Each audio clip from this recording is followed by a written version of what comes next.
Hello friends, welcome back to study with Gyan Prakash. तो UP PCS 2022 की परीक्षा संपन्न हुई और आज के इस वीडियो में हम लोग जीएस का जो पहला पेपर है उसमें कुल मिला के जो 150 प्रश्न पूछे गए थे तो उन्हीं प्रश्नों को हम यहाँ पर हल करेंगे। और सभी यानी कि जो 150 प्रश्न हैं सभी प्रश्नों को इस वीडियो में शामिल किया गया है। और आपको बता दें कि यह सेट बी है, तो यहाँ पर जो प्रश्न होंगे वो अलग अलग सेट में उनका जो क्रम होता है वो अलग अलग होता है, बस इतना ही फ़र्क है। बाकी जो प्रश्न होंगे वो एक ही रहेंगे। और इस बार का जो क्वेश्चन है अगर आप उसे देखेंगे तो आपको पता चलेगा कि अब आपको अगर यूपी पीसीएस की तैयारी करनी है तो नियमितता बहुत ही ज़रूरी है। साथ ही साथ पूरे धैर्य के साथ आपको सभी तथ्यों को ठीक से आत्मसात करते हुए आगे बढ़ना है। मतलब ये कि कोई शॉर्ट कट नहीं है, आपको एक लॉन्ग कट लेके ही चलना पड़ेगा अगर आप चाहते हैं कि आप सफल हो। तो पदों की संख्या वैसे भी हर साल कम ही होती जा रही है। इस साल वैसे पदों की जो संख्या है वो 350 हो गई है, तो पदों की संख्या ठीक ठाक कही जा सकती है। अभी कुछ पद और भी बढ़ सकते हैं, ऐसी सूचना मिल रही है। तो आइए स्टार्ट करते हैं। और यहाँ पर देखो पूरा क्वेश्चन पेपर आपके सामने है। मैं इनको हिंदी में ही आपके सामने रखूँगा क्योंकि हिंदी भाषी लोग ही ज़्यादा होते हैं।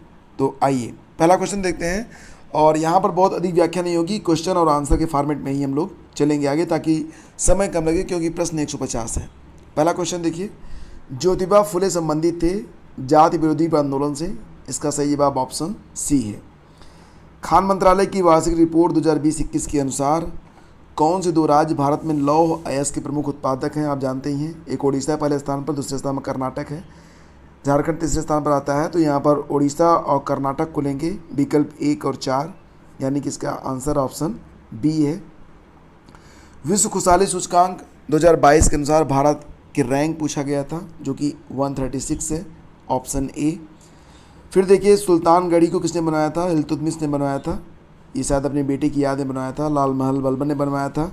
जमात खाना मस्जिद अलाउद्दीन खिलजी ने। 2.5 दिन का झोपड़ा कुतुबुद्दीन ऐबक ने। इस प्रकार से इसको मैच करना था, ऑप्शन ए इसका करेक्ट है। फिर देखिए, कौन सा वृक्ष पर्यावरण के लिए खतरा है? ये प्रश्न कई बार आ चुका है तो आराम से इसका उत्तर आप दे लेंगे, यूकेलिप्टस। नीचे दो कथन दिए गए हैं, कथन और कारण वाला क्वेश्चन है। 20वीं शताब्दी में निर्धनता एवं निर्धन व्यक्ति हमारी चिंता और कर्तव्य के विषय बने। रणनीतिक रूप से यहाँ लक्ष्य भेदन क्रियाओं का अभाव था जिसके फलस्वरूप इस मुद्दे को गति मिली। तो यहाँ पर देखो इसका विकल्प सी या डी में से कोई भी एक करेक्ट हो सकता है। ऐसे प्रश्नों को अक्सर आयोग जो कहता है वही मानना पड़ता है। जनवरी 2022 में आयोजित सैयद मोदी अंतर्राष्ट्रीय टूर्नामेंट में महिला एकल का खिताब जीता था पीवी सिंधु ने। आपके करंट से पूछा गया प्रश्न है।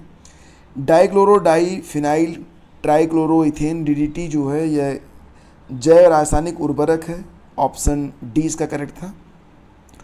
45वां विश्व ब्रिज चैंपियनशिप के संदर्भ में जो कथन दिया गया है, तो पहला कथन देखिए, ये चैंपियनशिप का आयोजन इटली में हुआ था, करेक्ट है। और रजत पदक जीता था भारत की टीम ने। दोनों सही हैं यहाँ पर, यानी कि विकल्प 1 और 2 दोनों करेक्ट हैं यहाँ पर। इसका सही जवाब ऑप्शन बी होगा। और कौन सी वाटरशेड विकास परियोजना भारत की केंद्र सरकार द्वारा प्रायोजित है जिसका उद्देश्य ग्रामीण आबादी को पानी के संरक्षण के लिए सक्षम बनाना है? तो ग्रामीण आबादी को पानी के संरक्षण के लिए सक्षम बनाने के लिए जो योजना थी वो है जल क्रांति।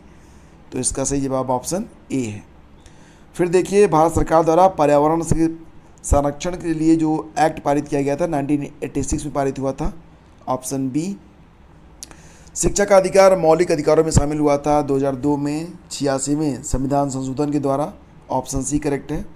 मूल्यवान आईटी ब्रांड के संदर्भ में निम्नलिखित में से कौन सा कथन सही है? तो यहाँ पर जो 1 और 2 दोनों विकल्प दिए गए हैं, इनमें से सही जवाब इसका क्या होगा?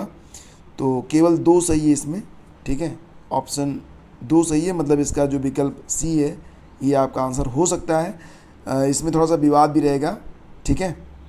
चलिए आगे बढ़ते हैं। मणिपुर में कितनी सीटें हैं विधानसभा की सीटें? 60 हैं। 62 दी गई है तो ये गलत हो जाएगा, यही हमारा उत्तर हो जाएगा। गोवा में 40 सीटें हैं, करेक्ट है। उत्तर प्रदेश में 403 सीटें हैं और उत्तराखंड में 70 सीटें हैं, बाकी सब सही हैं। मणिपुर में 60 है, इसको 62 लिखा गया था। मानव विकास सूचकांक 2022 के आधार पर और वही क्रम में व्यवस्थित करिए। जापान, रूस, हांगकांग और ऑस्ट्रेलिया। तो इसका सही जवाब है ऑप्शन सी, 3 4 1 2। पहले स्थान पर आएगा हांगकांग, फिर आएगा ऑस्ट्रेलिया, फिर आएगा जापान, फिर आएगा रूस। तो ऑप्शन सी इसका करेक्ट है। नेक्स्ट क्वेश्चन होगा, कौन सी नदी घाटी बेसिन क्षेत्रफल की दृष्टि से सबसे बड़ी है? तो यहाँ पर जो विकल्प हैं उसमें ऑप्शन बी करेक्ट रहेगा, नर्मदा। ऊष्मागतिकीय रूप से कार्बन का सबसे स्थिर रूप माना जाएगा। देखो यहाँ पर दो विकल्प हो सकते हैं सही। मुझे लगता है ग्रेफाइट इसका आंसर होगा, लेकिन इसका उत्तर हीरा भी हो सकता है क्योंकि दोनों ही स्थिर रूप हैं। तो ग्रेफाइट और हीरा, मेरे ओर से ग्रेफाइट आंसर रहेगा। देखते हैं आयोग इसका आंसर क्या बताता है। और यहाँ पर देखिए कौन एक सही सुमेलित है, तो पहले सुमेलित को ही देख लेते हैं। जैसे कि राधा स्वामी सत्संग जो है ये लाहौर बताया गया है, ये गलत है। राधा स्वामी सत्संग जो था ये आगरा से संबंधित है, तो ये तो गलत है। इसके बाद भारत धर्म महामंडल दिल्ली, ये भी गलत है। सनातन धर्म रक्षणी सभा कलकत्ता, ये सही है, तो ये हमारा उत्तर हो जाएगा। देव समाज बनारस लिखा गया है जबकि ये लाहौर से संबंधित है, तो यहाँ पर जो सही जवाब है वो ऑप्शन सी है। कौन एक प्राकृतिक गैस का मुख्य अवयव है? नेचुरल गैस जो होती है उसमें मीथेन जो होती है ये मुख्य अवयव होती है। सर्वाधिक ज्वारीय शक्ति उत्पादक तटीय क्षेत्र खंबात तट है, इसका ऑप्शन सी करेक्ट है, खंबात। और पादप रोग दिए गए हैं, कारक बताना है आपको किसका क्या कारक होता है। तो जैसे कि यहाँ पर जो विकल्प दिए गए हैं तो उन्हीं विकल्पों के आधार पर हम आगे बढ़ेंगे, ठीक है। चलिए देखते हैं। खट्टे नासर का ये जो रोग होता है ये जीवाणु से संबंधित है। जो गन्ने का लाल सड़न रोग होता है ये कवक से होता है, आप जानते ही हैं। आलू का जो कृषकांत रोग होता है ऑक्सीजन की कमी से होता है। और साहू रोग लगता है कीट से। तो यहाँ पर जो विकल्प सी है ये आपका करेक्ट है। कथन दिए गए हैं, आगरा और दार्जिलिंग एक ही अक्षांश पर स्थित है, किंतु जनवरी में आगरा का तापमान 16 डिग्री सेल्सियस, दार्जिलिंग का 4 डिग्री सेल्सियस होता है। तो ऊंचाई के साथ तापमान घटता है तथा विरल वायु के कारण मैदानी प्रदेशों की तुलना में पर्वतीय प्रदेश अधिक ठंडे होते हैं। दोनों सही है, कथन भी सही है, कारण भी सही है। कारण कथन की व्याख्या भी करता है, तो यहाँ पर हम उत्तर देंगे डी। यहाँ पर देखो आपका उत्तर रहेगा। फिर देखिए चंद्रगुप्त वाला क्वेश्चन आ गया। चंद्रगुप्त द्वितीय के संदर्भ में कौन सा कथन सही है? चंद्रगुप्त द्वितीय शक विजय के संदर्भ में सबसे सबल प्रमाण इस नरेश की रजत मुद्राएं हैं और इन मुद्राओं की तौल लगभग 33 ग्रेन हुआ करती थी। तो मतलब यहाँ पर दोनों विकल्प क्या सही है क्या? हाँ, दोनों विकल्प यहाँ पर सही हैं, 1 और 2 दोनों यहाँ पर करेक्ट हैं। 2 या 2 से अधिक राज्यों के लिए एक संयुक्त लोक सेवा आयोग बन सकता है, बिल्कुल बन सकता है। संबंधित राज्यों के निवेदन पर संसद के द्वारा इसे बनाया जा सकता है। सूची 1 को सूची 2 से सुमेलित करना था। और यहाँ पर देखिए बस एक ही आप पकड़ लो, बाकी सब मैच में आ जाएगा। अभी हाल ही में 22 मई को मनाया गया था अंतर्राष्ट्रीय जैव विविधता दिवस। बी का 4 विकल्प में बी का 4 बस एक ही दिया गया है, तो ऑप्शन सी इसका करेक्ट हो गया। तो एलिमिनेशन मेथड हमने अपना लिया इसमें। इंडिया स्मार्ट सिटी अवार्ड प्रतियोगिता 2020 के संदर्भ में सूची 1 को सूची 2 से सुमेलित करिए। श्रेणी और विजेता नगर दिया गया है, तो उसी के मुताबिक हमको आगे बढ़ना है, श्रेणी और विजेता नगर। तो चलिए देख लेते हैं। संस्कृति में इंदौर है और उसके बाद शासन में वडोदरा है। फिर सामाजिक पहलू में कौन सा है? तिरुपति है। और नगरीय पर्यावरण वाला भोपाल हो जाएगा। तो इस प्रकार से ऑप्शन बी इसका उत्तर बनेगा। भारत में सौर ऊर्जा द्वारा संचालित हवाई अड्डा जो है कोचीन है, इसका विकल्प ऑप्शन बी है। अगर आपको किसी प्रश्न पर कोई भी डाउट है तो फटाफट कमेंट कर दीजिएगा। और इस लेक्चर की पीडीएफ चाहिए आपको तो वीडियो का डिस्क्रिप्शन चेक कर लेना।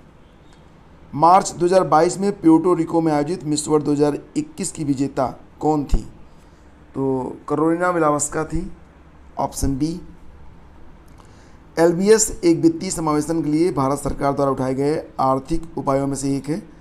एलबीएस क्या है? एलबीएस का फुल फॉर्म पूछा गया था, तो एलबीएस का जो फुल फॉर्म होगा यहाँ से देखते हैं, लीड बैंकिंग स्कीम इसे कहेंगे आप।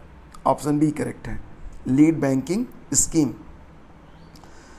और बैसिलस हीमोफिलस इन्फ्लुएंजा, ये जो मेनिंजाइटिस रोग होता है उसी का कारक होता है। बहुत सारे लोगों ने इन्फ्लुएंजा देखकर इन्फ्लुएंजा को मैच करा दिया होगा, गलत हो जाएगा। पर्वत श्रृंखलाओं में कौन सी भारतीय पर्वत श्रेणी में अवस्थित है? अन्नामलाई और सिरुमाली, ये तो साउथ में चले गए आप, हमें रहना है उत्तर में ही। तो 1 और 2 सही है इसका, यानी कि 31 का जिसमें विकल्प 1 और 2 हो, तो यहाँ पर ऑप्शन डी हमारा करेक्ट होगा। उत्तर प्रदेश के वित्तीय वर्ष 2020-21 के का जो बजट है उसके बारे में बात की जा रही है। देखो बजट 2020-21 से संबंधित क्वेश्चन पूछा गया है। आप 22-23 पर करेंगे फोकस।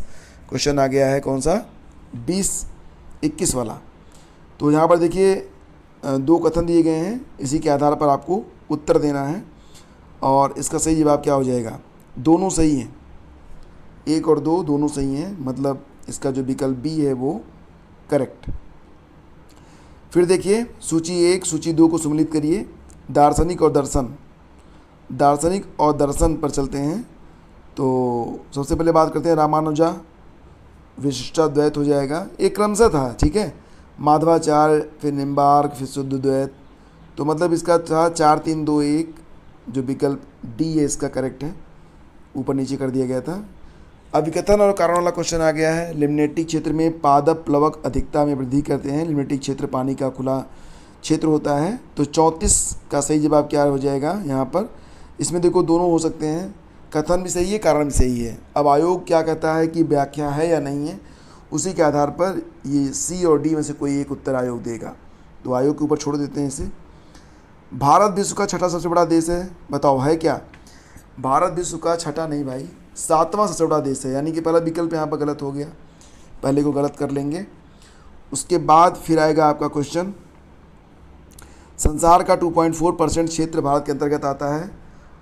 कर्क रेखा देश के बीच से गुजरती है, करेक्ट है। जो अक्षांशी विस्तार को 2 बराबर भागों में बांटती है, अक्षांशी विस्तार को 2 नहीं बांटती है, तो गलत हो जाएगा। कर्क रेखा जो होती है वो 8 राज्यों से गुजरती है, आपको याद होगा, ठीक है, लेकिन वो भारत को ऐसे से बांटती है, मतलब अगर ये भारत का मैप है ऐसे बांटती है, तो ऐसे तो बांटती नहीं। अगर ऐसे बांटती तभी ये कथन सही होता, मतलब लंबवत नहीं बांटती है, ये जो रेखा है ये हॉरिजॉन्टल बांटती है, तो ये कथन गलत है। भारत पूरी तरह से उष्णकटिबंधीय क्षेत्र में आता है, तो ये भी सही है, यानी कि इसका विकल्प 2 और 4 करेक्ट होगा, 2 और 4, तो मतलब इसका ऑप्शन बी सही है। उत्तर प्रदेश के निम्नलिखित में कौन से वन्यजीव अभयारण्य 1975 में स्थापित हुए थे, ये कतरनिया घाट हो जाएगा, ऑप्शन बी करेक्ट है, कतरनिया घाट। फिर देखिए संविधान की मूल संरचना की अवधारणा सर्वोच्च न्यायालय द्वारा किस वाद में प्रतिपादित की गई थी। बहुत ही प्रसिद्ध वाद है 1973 का, केशवानंद भारती बनाम केरल राज्य वाला, यही इसका उत्तर भी है। निम्नलिखित घटनाओं पर विचार कीजिए तथा उनको कालक्रमानुसार व्यवस्थित करिए। तो यहाँ पर जो घटनाएं दी गई हैं इनको कालक्रमानुसार व्यवस्थित करना है और आप पढ़ सकते हैं। यहाँ पर सही जवाब इसका हो जाएगा, सबसे पहले गदर पार्टी की स्थापना होती है, उसके बाद आएगा बर्लिन में इंडियन इंडिपेंडेंस कमेटी की स्थापना होगी, फिर आएगा केंद्रीय असेंबली बम कांड, और फिर आएगा चिटगांव शस्त्रागार छापा। 1 और 4 वाला देख लेते हैं, पहला 1 होना चाहिए, लास्ट में 4 होना चाहिए। किस विकल्प में है 1 और 4, तो ये ऑप्शन सी करेक्ट है, ठीक है। तो 38 का सी सही है। चलो आगे बढ़ते हैं। सूची 1 को सूची 2 से सम्मिलित करिए। सूची 1 को, सॉरी फ्रेंड्स, ये इसका उत्तर बी भी हो सकता है, बी भी हो सकता है इसका उत्तर। अच्छा एक काम करो आप लोग, चलो थोड़ा सा चेक ही कर लो ना, थोड़ा सा देख लो, इसकी टाइमिंग देख के बताना कि इसका उत्तर क्या होगा, इसको एक होमवर्क समझो। चलो अगला क्वेश्चन देखते हैं। व्यक्ति और संबद्धता, एम एस स्वामीनाथन, एल के झा, वर्गीज कुरियन, मोरारजी देसाई। तो ये तो आसान था, इसको आप फटाफट मैच करा लोगे, हरित क्रांति से संबंधित है। एम एस स्वामीनाथन, वर्गीज कुरियन जो थे दुग्ध उत्पादन संबंधित हैं, मोरारजी देसाई आर्थिक प्रशासन सुधार से, एल के झा बैंकों पर सामाजिक नियंत्रण। तो इसका जो सही जवाब है 39 का, वो क्या हो जाएगा यहाँ पर, सी हो जाएगा ना। हाँ, जनजाति और राज्य से संबंधित क्वेश्चन पूछा गया था, आपको मैच कराना था कि कौन सी जनजाति कहाँ पर मिलती है। तो कौन से 2 सही सुमेलित हैं, ये क्वेश्चन था यहाँ पर, कौन से 2 सही सुमेलित हैं, ये क्वेश्चन यहाँ पर था। तो केरिया मिलेगी आपको उड़ीसा में, करेक्ट है, और पालियान मिलेगा तमिलनाडु में, ये भी करेक्ट है। तो 2 तो मिल गए हमको, बाकी 2 गलत हो जाएंगे। 1 और 4 वाला उत्तर बनेगा हमारा, यानी कि क्वेश्चन ऑप्शन बी। नीचे 2 कथन दिए गए हैं, एक को कथन कहा गया है, दूसरे को कारण कहा गया है। विश्व में चिली तांबे का प्रमुख विश्व में चिली जो है तांबे का प्रमुख उत्पादक है, करेक्ट है। उत्तरी चिली का एंडी क्षेत्र पोर्फरी तांबा के विशालतम निक्षेप से संपन्न है। तो यहाँ पर देखो बी और सी दोनों ही सही में हो सकते हैं, क्योंकि कथन और कारण का क्वेश्चन है, आयोग के ऊपर डिपेंड करता है। ये कथन और कारण वाला जो क्वेश्चन होता है उसका एग्जैक्ट आंसर तो कोई नहीं दे सकता कि आयोग व्याख्या मानता है या नहीं मानता है। निर्धनता को एक सामाजिक समस्या माना गया है, जो कि लंदन में निर्धनता पर किए गए एक शोध सर्वेक्षण का परिणाम है। इस शोध के जो शोधार्थी थे, इस पर रिसर्च किया गया था चार्ल्स बूथ के द्वारा। ऑप्शन डी करेक्ट है, चार्ल्स बूथ। चिंतामणि भट्ट द्वारा रचित संस्कृत ग्रंथ सुख सप्तति का फारसी में अनुवाद कर उसका नाम तुतीनामा रखा था ख्वाजा जिया उद्दीन, यानी कि इसका जो ऑप्शन ए वाला है ये करेक्ट है। योजना, कार्यक्रम और प्रारंभ वर्ष, चलो इसको मैच कराना था, फिर कोड के आधार पर इसका आंसर आपको देना है। सही जवाब क्या हो जाएगा इसका, चलो मैच करा देते हैं फटाफट। राष्ट्रीय ग्रामीण स्वास्थ्य मिशन स्टार्ट हुआ कब? 2005 में शुरू हुआ था। फिर राष्ट्रीय सामाजिक सहायता कार्यक्रम, स्वर्ण जयंती ग्राम स्वरोजगार योजना और संपूर्ण ग्रामीण रोजगार योजना। तो इस प्रकार से बनेगा ये, और इसका उत्तर रहेगा ऑप्शन बी। फिर देखिए, किस स्थान पर विश्व स्वास्थ्य संगठन WHO परंपरागत औषधि का वैश्विक केंद्र स्थापित करने जा रहा है? तो जामनगर में, गुजरात में। ऑप्शन डी करेक्ट है। प्रकाश रासायनिक धुंध में क्या मिलता है आपको? ओजोन। लता मंगेशकर के संबंध में देखो, लंदन के रॉयल एल्बर्ट हॉल में प्रस्तुति देने वाली वह पहली यानी कि प्रथम भारतीय कलाकार थी, और अंतर्राष्ट्रीय मंच पर उनका प्रथम कार्यक्रम लंदन के रॉयल एल्बर्ट हॉल में हुआ था। दोनों करेक्ट हैं, यहाँ पर दोनों करेक्ट हैं। तो मतलब इसका उत्तर ऑप्शन बी। कौन सा नगर इराक में सुन्नी त्रिकोण का भाग नहीं है? ये रमादी है, बगदाद तो है, रमादी नहीं है।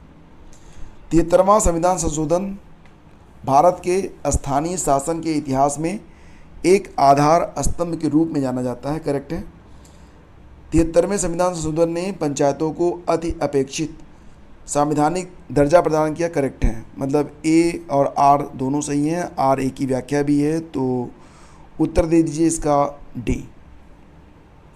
अप्रैल 2022 में कोपेनहेगन में पुरुषों की 200 मीटर बटरफ्लाई तैराकी स्पर्धा में भारत के किस खिलाड़ी ने स्वर्ण जीता था?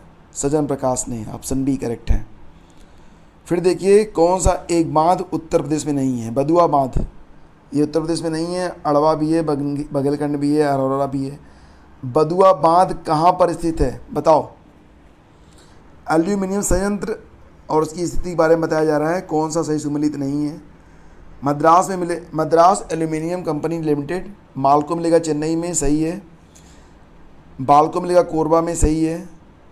हिंडाल को मिलेगा रेणुकूट में, सही है। तो डी ही गलत होगा। इंडियन एल्यूमिनियम कंपनी इंडल कहाँ मिलेगा आपको? हीराकुड में नहीं मिलेगा, कहाँ मिलेगा आप बताओ।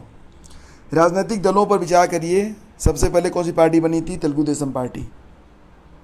फिर बनती है बहुजन समाज पार्टी, फिर समाजवादी पार्टी, फिर बनती है ऑल इंडिया तृणमूल कांग्रेस। तो सबसे पुरानी है 3, सबसे नई है 4। सबसे पुरानी है 3, सबसे नई है 4। तो 3, 4 दोनों विकल्पों में हैं। सही जवाब इसका ऑप्शन नहीं बनेगा, ठीक है, क्योंकि समाजवादी पार्टी से पुरानी है बहुजन समाज पार्टी। अशोक का कौन सा शिलालेख धार्मिक संश्लेषण के बारे में बात करता है? 11वां शिलालेख। भारत के नियंत्रक महालेखा परीक्षक का ऑडिट रिपोर्ट परीक्षण करता है PSC, लोक लेखा समिति। दुधवा राष्ट्रीय उद्यान उत्तर प्रदेश के लखीमपुर खीरी में मिलेगा आपको। ऑप्शन बी करेक्ट है। और ओसाका, डेट्रॉयट, क्यूबा और सेंट पीटर्सबर्ग ये उद्योग हैं, किससे संबंधित हैं? तो इसका सही जवाब क्या हो जाएगा? ओसाका, फिर डेट्रॉयट, फिर क्यूबा, फिर सेंट पीटर्सबर्ग। ये आपको मैच कराना है।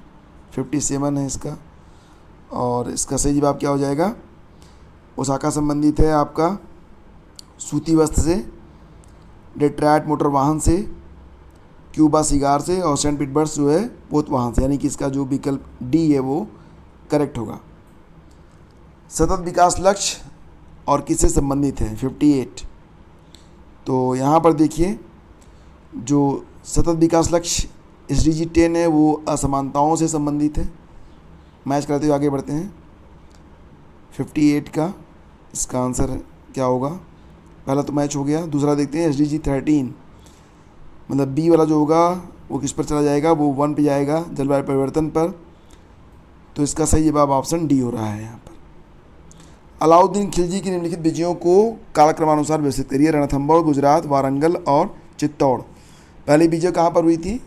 गुजरात में हुई थी। तो 2 को पहले स्थान पर इसमें सिर्फ एक ही जगह रखा गया है, ऑप्शन सी में। तो यही हमारा उत्तर हो जाएगा। कौन सा पदार्थ जैव निम्नीकरणीय है? बायोडिग्रेडेबल कौन सा है? तो कांच की बोतल तो नहीं हो सकती है, प्लास्टिक का कप भी नहीं हो सकता, एल्यूमिनियम फाइल नहीं हो सकती, ऊन हो सकता है। अगर नेचुरल ऊन है तो वो बायोडिग्रेडेबल रहेगा। India state of forest report 2021 के अनुसार किस राज्य ने पिछले 2 वर्षों में वन क्षेत्र में अधिकतम वृद्धि की है? आंध्र प्रदेश ने। आंध्र प्रदेश के बाद तेलंगाना है, तो ऑप्शन डी इसका करेक्ट है। उत्तर प्रदेश में एक जनपद एक उत्पाद योजना के आधार पर निम्नलिखित युग्मों में कौन सा एक सही सुमेलित नहीं है? बागपत में लकड़ी के खिलौने तो नहीं बनते हैं, तो यही हमारा सही सुमेलित नहीं है। बाकी सब यहाँ पर सही प्रतीत होते हैं मुझे। उत्तर डी हो जाएगा 62 का। 63 का देखिए, प्राकृतिक आर्सेनिक प्रदूषित जल मिलता है बांग्लादेश में। ऑप्शन बी करेक्ट है। मुदगी का युद्ध, पोर्टो नोवो का युद्ध, सकरखेड़ा का युद्ध और बेदारा का युद्ध। काल क्रमानुसार आपको व्यवस्थित करना है। सही जवाब हो जाएगा इसका विकल्प। यहाँ पर देखो 1 2 3 4 सही क्रम है इसका, यानी कि इसका जो विकल्प डी है वो आपका उत्तर रहेगा। सल्फा ड्रग जो होते हैं ये प्रतिजीवाणुक होते हैं। Option D. पीड़ाहारी मत लगाना, अब लगा ही दिया होगा जिन लोगों ने, तो गलत हो जाएगा, कोई बात नहीं। वैसे भी प्रश्न होते कन्फ्यूजन, मतलब कन्फ्यूजन में तो डाल रहे थे, क्योंकि एक से अधिक जो विकल्प थे वो कई बार लग रहे थे कि करेक्ट होंगे। ठीक है, चलो देखो, वैश्विक व्यावसायिक शहर सूचकांक के अनुसार कौन सा शहर विश्व का शीर्ष व्यावसायिक शहर है? शीर्ष व्यावसायिक शहर की बात हो रही है हांगकांग। ऑप्शन बी करेक्ट है। संसद के द्वारा पंचायत कानून कब पारित किया गया था? 1996 में पारित हुआ था ये। Option B. सिंधु घाटी की सभ्यता के किस पुरास्थल से नाव के चित्र मिले हैं? मतलब यहाँ पर बात क्या हो रही है? यहाँ पर गोदी की बात हो रही है, बंदरगाह की बात हो रही है, जो कि लोथल का उल्लेख यहाँ पर एक ही जगह है। तो अगर लोथल के आधार पर भी मारे होंगे तब भी इसका सही जवाब मिल गया होगा आपको। ऑप्शन सी करेक्ट है। कौन सा बायोमास ऊर्जा का स्रोत नहीं है? बायोमास ऊर्जा का स्रोत लकड़ी भी है, गोबर भी है, कोयला भी है। परमाणु ऊर्जा नहीं है बायोमास ऊर्जा का स्रोत। म्यांमार का पेगुयोम क्षेत्र किस खनिज का प्रमुख उत्पादक है? पेगुयोमा क्षेत्र जो है यहाँ पर खनिज तेल मिलता है। Option A. ऊष्मा इंजनों में से कार्बोरेटर का प्रयोग किसमें किया जाता है? कार्बोरेटर का प्रयोग, ये चीज़ बताओ कि क्या डीजल वाली गाड़ी में होता है क्या? नहीं होता है, केवल पेट्रोल इंजन में होता है भाई। ऑप्शन सी करेक्ट है। कौन तंजानिया की पहली महिला अध्यक्ष प्रेसिडेंट बनी है? तंजानिया की पहली महिला राष्ट्रपति बन गई हैं Samia Sulu Hasan. Option C correct है। केबुल लामजाओ राष्ट्रीय उद्यान कहाँ मिलेगा आपको? लोकटक झील में मिलेगा, मणिपुर में। ऑप्शन ए इसका सही था। भारत में कृषि क्षेत्र में छूटों के संदर्भ में निम्न कथन पर विचार कीजिए। भारत में इनपुट सब्सिडी जैसे उर्वरकों पर दी जाने वाली अप्रत्यक्ष फार्म सब्सिडी के अंतर्गत आती है। तो क्या होता है? यह अप्रत्यक्ष ही तो होता है। क्या होता है कि जब आप उर्वरक लेने जाते हैं, खाद लेने जाते हैं, तो आपको छूट पहले से ही डिसाइड कर दिया जाता है। जबकि अगर आप सिलेंडर लेते हैं तो आपके खाते में पहले पैसा आता था, तो वो प्रत्यक्ष था, और जिस पर पैसा देना ही नहीं पड़ता आपको, वो अप्रत्यक्ष है। तो पहला विकल्प यहाँ पर करेक्ट है। दूसरा देखते हैं, बिजली और सिंचाई पर दी जाने वाली कटौतियाँ प्रत्यक्ष फार्म सब्सिडी के अंतर्गत आती हैं, तो कहाँ मिलती है? नहीं मिलता है। विश्व व्यापार ये प्रत्यक्ष में तो होता ही नहीं है, जो छूट मिलनी होती पहले ही से मिल जाती है। विश्व व्यापार संगठन WTO के कृषि संबंधी प्रावधान प्रत्यक्ष फार्म सब्सिडी की अनुमति देते हैं, परंतु अप्रत्यक्ष सब्सिडी पर रोक लगाते हैं, ऐसा भी नहीं है। भारत में सरकार द्वारा दी जाने वाली सभी सब्सिडियाँ अप्रत्यक्ष श्रेणी में आती हैं, ऐसा भी नहीं है। तो इसका जो उत्तर रहेगा क्या हो जाएगा? एक वाला विकल्प देखो किसमें किसमें दिया गया है, 2 जगह दिया गया है। उत्तर मान लेंगे हम इसका ऑप्शन कौन सा है? डी मान लेंगे। नहीं, डी कैसे मानेंगे? डी कैसे मानेंगे? डी नहीं होगा। किसानों को बिजली और सिंचाई पर दी जाने वाली कटौतियाँ प्रत्यक्ष फार्म सब्सिडी के अंतर्गत आती हैं। विश्व व्यापार संगठन, तो 1 और 4 सही है इसका, ठीक है, 1 और 4 इसका सही है। थोड़ा सा एक बार और देख लें। देखो मैं पहली बार ही हल कर रहा हूँ, ऐसा नहीं कि आंसर की लेके बैठा हूँ, ऐसा नहीं है। तो भारत में पहला वाला तो सही हो रहा है आपका, पहला वाला सही हो रहा है। उसके बाद किसानों एवं सिंचाई पर दी जाने वाली कटौतियाँ प्रत्यक्ष फार्म सब्सिडी के अंतर्गत आती हैं। प्रत्यक्ष फार्म सब्सिडी के अंतर्गत तो नहीं आती हैं। और भारत सरकार द्वारा दी जाने वाली सभी सब्सिडियाँ अप्रत्यक्ष श्रेणी में आती हैं, ऐसा भी नहीं है। इसमें देखो ए और डी में से कोई एक सही होगा, ठीक है, ए और डी में से कोई एक सही होगा। वर्ष 2022-23 में केंद्रीय विश्वविद्यालयों में स्नातक प्रवेश के लिए एकल खिड़की प्रवेश परीक्षा एनटीए ने एक फॉर्म अभी निकाला था, आवेदन तो पूरे हो चुके हैं। इसको सीयूईटी कहा गया था, ऑप्शन सी इसका करेक्ट है। कथन और कारण वाला क्वेश्चन है। एक गिलास पानी में नमक का घोल समरस होता है। पूरे विश्व में विभिन्न संगठन वाला घोल समरस होता है। पूरे हिस्से में विभिन्न संगठन वाला घोल समरस होता है। तो सही जवाब क्या हो जाएगा इसका, 76 का। इसमें सी या डी हो सकता है, मतलब ए और आर दोनों सही हैं। व्याख्या आयोग मानेगा कि नहीं मानेगा पता नहीं। फिर देखो विधानसभा के नवनिर्वाचित अध्यक्ष और राज्य, तो ऋतु खंडूरी सही है उत्तराखंड, रमेश तावड़कर भी सही है, कुलतार सांधवान भी सही है, ये भी सही होगा। तो 1 2 3 4 ABCD का 1 2 3 4, मतलब विकल्प डी यहाँ पर करेक्ट है। माल्थस थ्योरी जो है वो जनसंख्या से संबंधित है, ये तो आप जानते हैं, कई बार एग्जाम में कुछ पूछा गया क्वेश्चन है ये। प्रथम अंतरिम राष्ट्रीय सरकार जो बनी थी वो 24 अगस्त 1946 में बनी थी, ऑप्शन बी करेक्ट है। आर्यक स्तंभ वाले मंच की विशेषताएं मिलती हैं अमरावती में, यानी कि इसका ऑप्शन सी करेक्ट था। आर्यक स्तंभ वाले मंच की विशेषताएं जो मिलती हैं वो अमरावती में मिलती हैं। संयुक्त राष्ट्र संघ के पर्यावरण कार्यक्रम द्वारा वार्षिक फ्रंटियर रिपोर्ट 2022 के अनुसार दुनिया का दूसरा सर्वाधिक ध्वनि प्रदूषण युक्त भारत का कौन सा शहर है, तो मुरादाबाद है। पहले स्थान पर बांग्लादेश का एक शहर है और दूसरे स्थान पर है मुरादाबाद, तो ऑप्शन बी इसका करेक्ट है।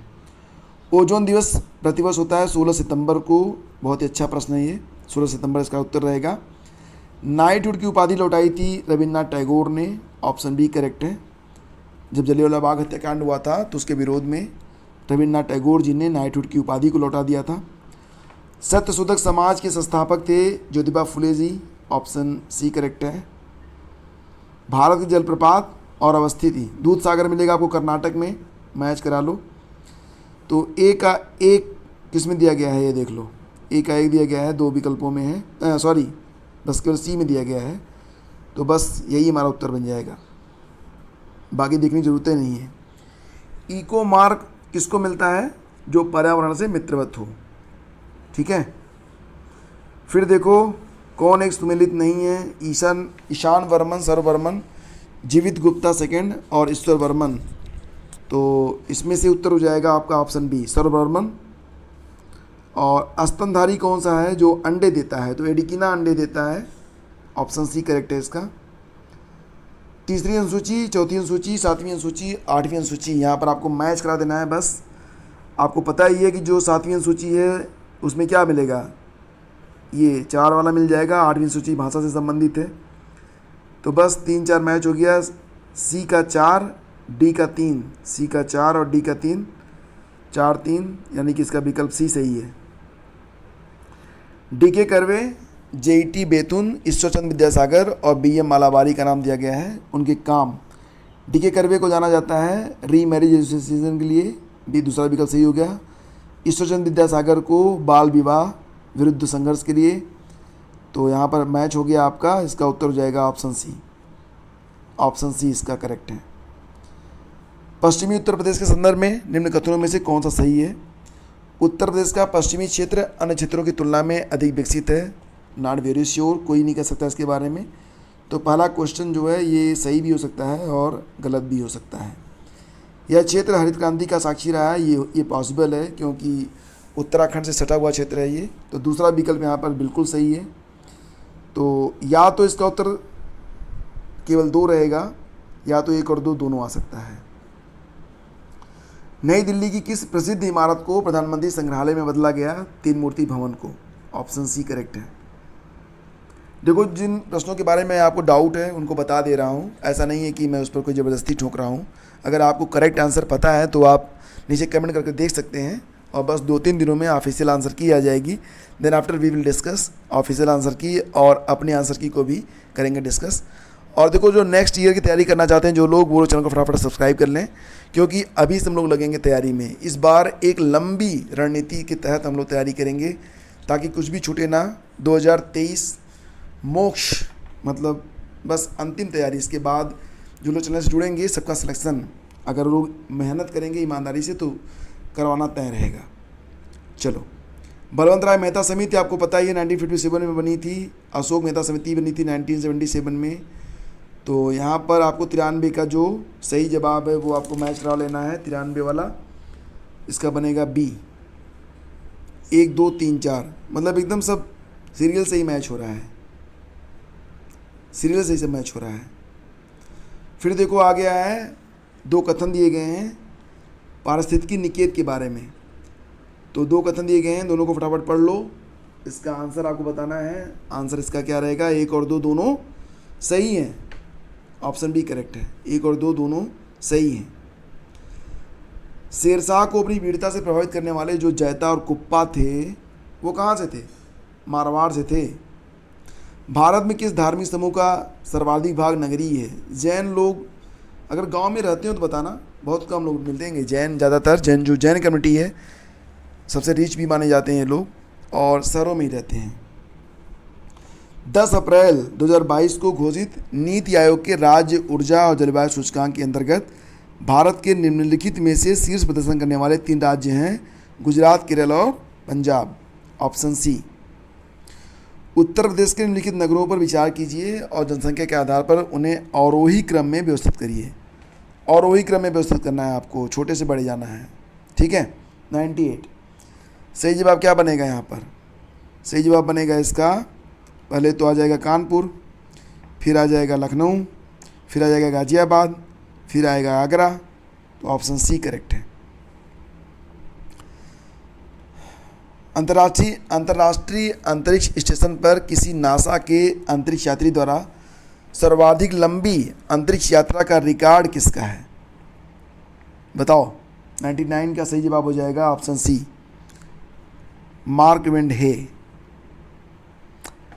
और निम्नलिखित विषयों पर विचार करिए और उन्हें कालक्रमानुसार व्यवस्थित कर दीजिए। संघ और उसका कार्यक्षेत्र, मौलिक कर्तव्य, नागरिकता, राज्य के नीति निर्देशक तत्व। तो कालक्रमानुसार आपको व्यवस्थित करना है, और इसका सही जवाब हो जाएगा, क्या हो जाएगा? सबसे पहले संघ और उसका कार्यक्षेत्र आएगा, फिर नागरिकता आएगी, फिर नीति निर्देशक तत्व आएंगे, फिर मौलिक कर्तव्य। तो इस प्रकार से बनेगा आपका ऑप्शन बी, 1 3 4 2। निम्नलिखित में किस ऑपरेशन के अंतर्गत भारत सरकार द्वारा भारत के मेडिकल छात्रों को यूक्रेन से भारत लाया गया था? इसका नाम आपको पता ही होगा, ऑपरेशन गंगा। कौन सी हरित गृह गैस नहीं है? आर्गन। Option A. फिर आगे आपका औरंगजेब के शासनकाल की निम्नलिखित घटनाओं पर विचार करिए, उनके कालक्रमानुसार व्यवस्थित करिए। देवराई की लड़ाई कब हुई थी? 1659 में हुई थी, आपको याद ही होगा इसके बारे में, नहीं याद है तो बता देता हूँ। फिर धर्मत का जो युद्ध हुआ था, ये अप्रैल 1658 में हुआ, अप्रैल 1658 में हुआ। सामूगढ़ की लड़ाई हो गई थी, फिर अगले महीने हो गई थी, मई 1658 में होती है। सूजा की पराजय होती है कब? सूजा की पराजय होती है 1658 में ही। तो यहाँ पर जो विकल्प हैं उसमें विकल्प ए आपका करेक्ट रहेगा। 2 4 3 और 1, 2 4 3 और 1, 103 का सही जवाब है ऑप्शन ए। भारत के किस राज्य ने स्वच्छ जल और जल सुरक्षा के लिए देश का पहला digital water data bank aquarium का अप्रैल में शुभारंभ किया है? कर्नाटक ने किया था, आपको याद होगा इसके बारे में, मैंने पढ़ाया भी था। शनि ग्रह के वायुमंडल में कौन सी गैस सबसे अधिक मात्रा में पाई जाती है? तो ये सल्फर डाइऑक्साइड ही है। काराकुम मरुस्थल किस देश में मिलेगा आपको? तुर्कमेनिस्तान में मिलेगा। डेंगू बुखार जो होता है ये एडीज मच्छर से फैलता है। 107 का जो सही जवाब है ऑप्शन बी हो जाएगा। फिर आ जाइए 108 पे, ग्रंथ और रचनाकार। मैच कराना है, फटाफट करा लेते हैं मैच। 108 तो रागमाला श्रीकंठ, उसके बाद रस कौमुदी पुंडरीक विट्ठल, राग विबोध सोमनाथ, चतुर्दंडी प्रकाशिका वेंकटरमण। Option D. सही सुमेलित नहीं है कौन सा? रेडियो एक्टिव पदार्थ की सक्रियता को मापा जाता है बेकुरल से, ये मैंने आपको बताया भी था। यहाँ पे क्यूरी दिया गया है, ये गलत है, यही हमारा उत्तर हो जाएगा। बाकी सब सही है। लेंस की क्षमता डायोप्टर में, उष्मा को जूल में और दाब को पास्कल में मापा जाता है। जैव आरक्षित क्षेत्र और राज्य के बारे में नाम यहाँ पर देखिए। मानस मिलेगा आपको कहाँ पर? असम में मिलेगा। 1 का 3 तो देख लेते हैं, 1 का 3 किस में दिया गया है? बस एक ही विकल्प में है, तो यही हमारा उत्तर ही बन गया। बाकी मैच करा लेना आप। SDG हेतु 2030 तक प्राप्त करने का लक्ष्य नहीं है, शून्य भूख। Option D. रूर कोयला क्षेत्र जो है मिलेगा आपको जर्मनी में। ऑप्शन बी करेक्ट है। रूर कोयला क्षेत्र कहाँ मिलेगा आपको? जर्मनी में मिलेगा। CNG बनती है बेसिकली किस चीज़ से? CNG वो है, वो बनती है मेथेन से, ठीक है, मेथेन से बनती है CNG, compressed natural gas. Natural gas क्या होती है? मेथेन होती है। महासागर और अधिकतम गहरा बिंदु, सही जवाब क्या होगा इसका, ये आपको देखना है। प्रशांत का मैरियाना ट्रंच हो जाएगा। आर्कटिक जो है मोलाय गर्त, हिंद में मिलेगा सुंडा गर्त। अंध ये मिलेगा प्यूटोरिको गर्त। ऑप्शन डी करेक्ट है इसका। अनुमति योग्य शोर के स्तर के संदर्भ में सूची 1 को सूची 2 से सम्मिलित करिए। 115 है, तो सही जवाब इसका क्या बनेगा? आवासीय क्षेत्र में जो अनुमति है वो 55 dB की है, शांत क्षेत्र में 50 dB की होनी चाहिए, औद्योगिक क्षेत्र में 70 dB, व्यापारिक क्षेत्र में 65 dB। ये मैच होगा। ऑप्शन सी इसका करेक्ट आंसर रहेगा। किसने भारत के राष्ट्रपति का पद ग्रहण करने के पहले उपराष्ट्रपति के पद पर कार्य नहीं किया था? तो ये काम किया था नीलम संजीव रेड्डी जी ने। समाचार पत्र और पत्रिका प्रकाशन का स्थान स्वदेश प्रकाशित होता था गोरखपुर से। 1 का 4 किसमें दिया गया है? 1 का 4 वाला मैच कराते हैं। बस एक ही विकल्प में है तो फिर टेंशन ही नहीं है, यही मैच हो गया। ऑप्शन बी करेक्ट है। मेक इन इंडिया से संबंधित 2 पॉइंट दिए गए हैं। मेक इन इंडिया प्रोग्राम वर्ष 2014 में प्रारंभ हुआ। इसका उद्देश्य भारत में कंपनियों को विनिर्माण हेतु प्रोत्साहन देना, निवेश को सुगम बनाना है, ठीक है। तो 1 और 2 दोनों करेक्ट हैं, बी सही है। बिम्स्टेक के बारे में बात करते हैं। बिम्स्टेक तो PM नरेंद्र मोदी ने 5वें बिम्स्टेक शिखर सम्मेलन को 30 मार्च को संबोधित किया था, करेक्ट है। और अध्यक्षता भारत ने नहीं की थी, ये गलत है। तो ऑप्शन ए सही है, मतलब इसका उत्तर रहेगा ऑप्शन डी। 150 प्रश्नों को डिस्कस करते करते थकान आने लगती है, आवाज़ भारी होने लगती है, लेकिन कोई बात नहीं, जोश है। निम्नलिखित समाजशास्त्रियों में से किसने ग्राम नगरीकरण के विचार को विस्तार से समझाया है? इनका नाम है ऑप्शन ए MN श्रीनिवास। 1985 में गंगा एक्शन प्लान परियोजना प्रारंभ करने का मुख्य उद्देश्य क्या था? इसका जो मुख्य उद्देश्य था वो था इसके जल को केवल प्रदूषण रहित करना, यानी कि विकल्प ए इसका करेक्ट है। देवता और पहचान, शिव जी की पहचान होती है त्रिशूल से, विष्णु जी का चक्र है, और सरस्वती जी के हाथ में बीड़ा होती है, गणेश जी के हाथ में रस्सी या फंदा होता है। तो यहाँ पर यही इसका मैचिंग है। बाकी विकल्प देखेंगे तो विकल्प डी इसका मैच होगा, डी। फिर देखिए सूची 1 को सूची 2 से सम्मिलित करिए। ट्रेड यूनियन और दलीय संबद्धता, ठीक है, मैच करा लेते हैं। 123। चलो आगे बढ़ते हैं। तो इसका जो सही जवाब हो जाएगा क्या हो जाएगा? ए का 1 हो जाएगा, बी का 3, सी का 2 और डी का 4। 1 3 2 4, ठीक है। ए का 1 हो जाएगा, बी का 3। 1 मिनट मैं फिर से मैच कराता हूँ इसको देख लो आप। इसका जो सी जवाब है ना, सी विकल्प ये करेक्ट है। 1 3 2 4 मतलब पहले का सही है, पहला ही सही है, दूसरे का 3 सही है, ठीक है।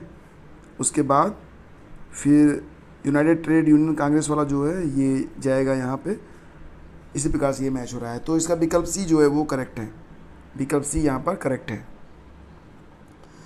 यूनाइटेड किंगडम का पार्टी गेट स्कैंडल क्या है? यूनाइटेड किंगडम का पार्टी गेट स्कैंडल क्या है?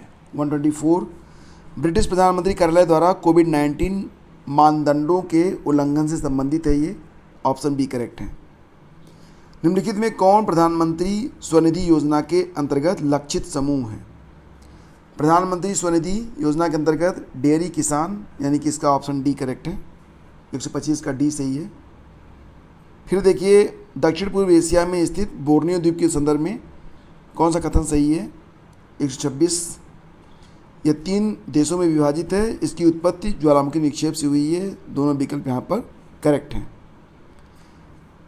यहाँ पर देखिए एक सुमेलित नहीं है, कौन सा? रेयान को बताया जा रहा है रूपांतरित स्टार, जबकि नहीं होता है ये। बाकी सब यहाँ पर सही है, तो हमारा उत्तर रहेगा 127 का डी। हिंदुस्तान समाजवादी प्रजातंत्र संघ के संस्थापक कौन थे? हिंदुस्तान समाजवादी प्रजातंत्र संघ के संस्थापक कौन थे? व्योमकेश चंद्र बनर्जी, अजय घोष और सचिंद्र सान्याल, यानी कि ऑप्शन सही है इसका, ऑप्शन सी। जनसांख्यिकी लाभांश ऑप्शन डी सही होगा। 15 से 59 वर्ष की कार्यशील जनसंख्या पहाड़ी है और भारतीय राज्यों में उसकी लोकेशन दी गई है, ठीक है। इसको आपको क्या करना है? मैच कराना है। तो आओ मैच करा लेते हैं फटाफट इसको। बटेश्वर पहाड़ी कहाँ मिलेगी आपको? बिहार में मिलेगी, ये तो आप जानते ही हैं। फिर बिलारी श्रृंखला मिलेगी आपको कर्नाटक में, याद रखना इसको भी। चीन श्रृंखला आपको कहाँ पर मिलेगी? जो चीन श्रृंखला है तो ये मिलेगी मणिपुर में। घोसी पहाड़ी है हरियाणा में, यानी कि विकल्प सी इसका करेक्ट है, ठीक है। 130 का सी सही है। किस संविधान संशोधन के द्वारा दिल्ली को एनसीआर बनाया गया था? ये था 69वां, 69। सौर ऊर्जा को विद्युत ऊर्जा में किसके द्वारा बदला जाता है? फोटोवोल्टाइक कोशिकाओं के द्वारा। ऑप्शन डी करेक्ट है। असम मेघालय सीमा विवाद को हल करने के लिए समझौते पर हस्ताक्षर करने जो हुए थे उसमें अमित शाह जी भी थे, यानी केंद्रीय गृह मंत्री असम और मेघालय के मुख्यमंत्री थे। विकल्प डी इसका करेक्ट है। फिर आ जाएगा क्वेश्चन नंबर 134। एक मौलिक कर्तव्य कौन सा नहीं है? राष्ट्रीय महत्व के स्मारकों और स्थानों की रक्षा करना, ये मौलिक कर्तव्य है। प्राकृतिक वातावरण की रक्षा और संवर्धन करना, सार्वजनिक संपत्ति की सुरक्षा करना, राष्ट्रगान का सम्मान करना, सब आते हैं। बी हमारा उत्तर हो जाएगा। बी ये मौलिक कर्तव्य नहीं है। अधिकारी और कार्य, ठीक है, अधिकारी और कार्य वाला यहाँ पर प्रश्न है, तो आओ देख लेते हैं। हालांकि यहाँ पर थोड़ा सा कन्फ्यूजन मुझे हो रहा है, तो इस क्वेश्चन को मैं छोड़ ही देता हूँ। अगर आपको इसका उत्तर मिल रहा है तो बताना मुझे, ठीक है। हालांकि अगर सही से देखा जाए तो तलार जो होते थे ये रात्रि सुरक्षा कर्मियों का अधिकारी होता था। पट्टकोल जो होता था, पट्टकोल ये ग्रामीण कर वसूली करने वाला अधिकारी होता था। शासाधिपत जो होता था ये बलाधिप शासाधिप ये हो जाएगा चोरी डकैती के मुकदमे का जो अधिकारी होता था। और चुंगी का जो सुरक्षक होता था उसे बलाधिप कहते थे। वैसे इसको मेरी ओर से ऑप्शन डी इसका करेक्ट हो सकता है, लेकिन कन्फ्यूजन में है क्योंकि सभी जो है नहीं मिल पा रहे हैं, ठीक है। बात करते हैं क्रांति और संबंधित क्षेत्र के बारे में। पीली क्रांति संबंधित है तिलहन उत्पादन से। सी का 1 सही है, सी का 1 सही है। तो इसी के आधार पर देख लेते हैं, यहाँ पर 2 विकल्प दिए गए थे। फिर आगे बढ़ जाते हैं, तो इसमें जो विकल्प ए है वो करेक्ट रहेगा। गोल्डन क्रांति जो है बागवानी और शहद से संबंधित है। ग्रे क्रांति आप जानते ही हैं, ये उर्वरक से संबंधित है। पीली क्रांति का तिलहन है और काली क्रांति का होता है पेट्रोलियम उत्पादन से। तो पहला विकल्प यहाँ पर करेक्ट है। कौन सा एक देश है जो कि स्थल अवरुद्ध है? ये बोलीविया है। स्थल अवरुद्ध देश है, मतलब चारों तरफ से ये स्थल से स्थलीय स्तर है, समुद्री किनारा नहीं है इसमें। पृथ्वी का वायुमंडल मुख्यतः किसके द्वारा तप्त होता है? जो पृथ्वी का वायुमंडल होता है ये किससे गर्म हो जाता है? तो लघु तरंग सौर विकिरण से, यानी कि ऑप्शन डी करेक्ट है। हमारे द्वारा उपयोग किए जाने वाले ऊर्जा के अधिकांश स्रोत संग्रहित सौर ऊर्जा का प्रतिनिधित्व करते हैं। कौन सा अंततः सूर्य की ऊर्जा से भी उत्पन्न नहीं होता है? कौन सा अंततः सूर्य की ऊर्जा से नहीं बनता है, ये प्रश्न यहाँ पर, और सही जवाब है इसका भूतापीय ऊर्जा, ऑप्शन डी। वर्ष 2022 के प्रारंभ में कौन सा देश इस्पात उत्पादन में चीन सबसे ऊपर रहा था? ऑप्शन ए करेक्ट है। एक सही सुमेलित नहीं है, कौन सा, ये आपको बताना है। तो यहाँ पर हो जाएगा ऑप्शन डी हमारा उत्तर बनेगा। और 142 में देखिए, एक सही सुमेलित केवल केरल में रबड़ मिलता है, तो यही सही है। एक सही सुमेलित है तो 142 का सी, ठीक है। फिर देखिए, संयुक्त राष्ट्र विकास कार्यक्रम ने निर्धनता की निम्नलिखित श्रेणियों की पहचान की है। इसमें देखो आय निर्धनता, मानव निर्धनता दोनों ही आ सकते हैं। तो इसका जो उत्तर होगा वो तो या तो ये होगा या तो सी होगा। तो बाकी क्या उत्तर आयोग देता है 2 दिन में क्लियर हो जाएगा। अब विकथन और कारण देखिए, भूमध्य सागरीय जलवायु के क्षेत्रों में वर्षा शीत ऋतु में होती है, गर्मियों में ये क्षेत्र शुष्क स्थलीय हवाओं के प्रभाव में रहते हैं। तो 144 का सही जवाब ऑप्शन सी हो सकता है। दोनों सही तो हैं, अब व्याख्या मानता है आयोग की नहीं मानता है पता नहीं। ऐसे प्रश्नों में अक्सर होता है कि जो दावा आप करेंगे वो आयोग के द्वारा गलत हो जाता है, जो कथन और कारण वाले जो प्रश्न होते हैं। तो इसीलिए मैं यहाँ पर रख रहा हूँ कि चलो दोनों सही हैं या गलत हैं, ये मैं आपको बता देता हूँ। व्याख्या मान रहा है आयोग या नहीं मान रहा है ये नहीं पता, लेकिन यहाँ पर अगर आप देखेंगे तो व्याख्या तो नहीं लग रहा है, ठीक है। जो कारण है कथन की व्याख्या नहीं कर रहा है। किस मुगल शासक ने बनारस के संस्कृत और हिंदी के महान विद्वान कवींद्र आचार्य सरस्वती को राज की संरक्षण दिया था? शाहजहां ने दिया था, आपको याद होगा इसके बारे में। उत्तर प्रदेश और बालिका दिवस दोनों एक ही दिन होते हैं, 24 जनवरी को, ऑप्शन सी हमारा उत्तर बनेगा। कोविड-19 के लिए जो सिनोवैक है उसका नाम mRNA वैक्सीन है, इसको स्मॉल m फिर RNA लिखते हैं, तो ऑप्शन डी इसका करेक्ट है। 2022 और 2026 में प्रस्तावित राष्ट्रमंडल खेलों के संदर्भ में कौन सा कथन सही है? 2 कथन देखिए, पढ़ते रहिए, उत्तर मैं आपको बता रहा हूँ। और सही जवाब इसका हो जाएगा ऑप्शन बी, दोनों करेक्ट हैं। जुलाई अगस्त 2022 में राष्ट्रमंडल खेलों का आयोजन बर्मिंघम में होने जा रहा है, और 2026 में जो कॉमनवेल्थ गेम होंगे वो विक्टोरिया में होंगे, ऑस्ट्रेलिया में, यानी कि दोनों कथन यहाँ पर सही हैं। केंद्रीय पर्यावरण, वन और जलवायु परिवर्तन मंत्रालय भारत सरकार ने डॉल्फिन डे मनाने को डिक्लेयर किया है 5 अक्टूबर को। तो ये थे कुल मिला के 150 प्रश्न। बचता है सेकंड पेपर यानी किसी सेट का पेपर, तो उसका भी हल बहुत जल्द आपके सामने रहेगा। तैयारी आप लोग करते रहिए और ये प्रश्न कई बार देख लीजिएगा, क्योंकि आने वाली जो परीक्षाएं हैं नेक्स्ट, चाहे कोई भी हैं, UPSSC लेखपाल भर्ती परीक्षा, पेट की परीक्षा, पूर्ति निरीक्षक, SSC रेलवे और UPSI, इसमें से क्वेश्चन रिपीट हो सकते हैं। और इसकी PDF अगर आपको चाहिए तो वीडियो का डिस्क्रिप्शन चेक कर लेना, वहाँ पर आपको ऑप्शन मैंने दे दिया है। Thank you so much, please do like and share.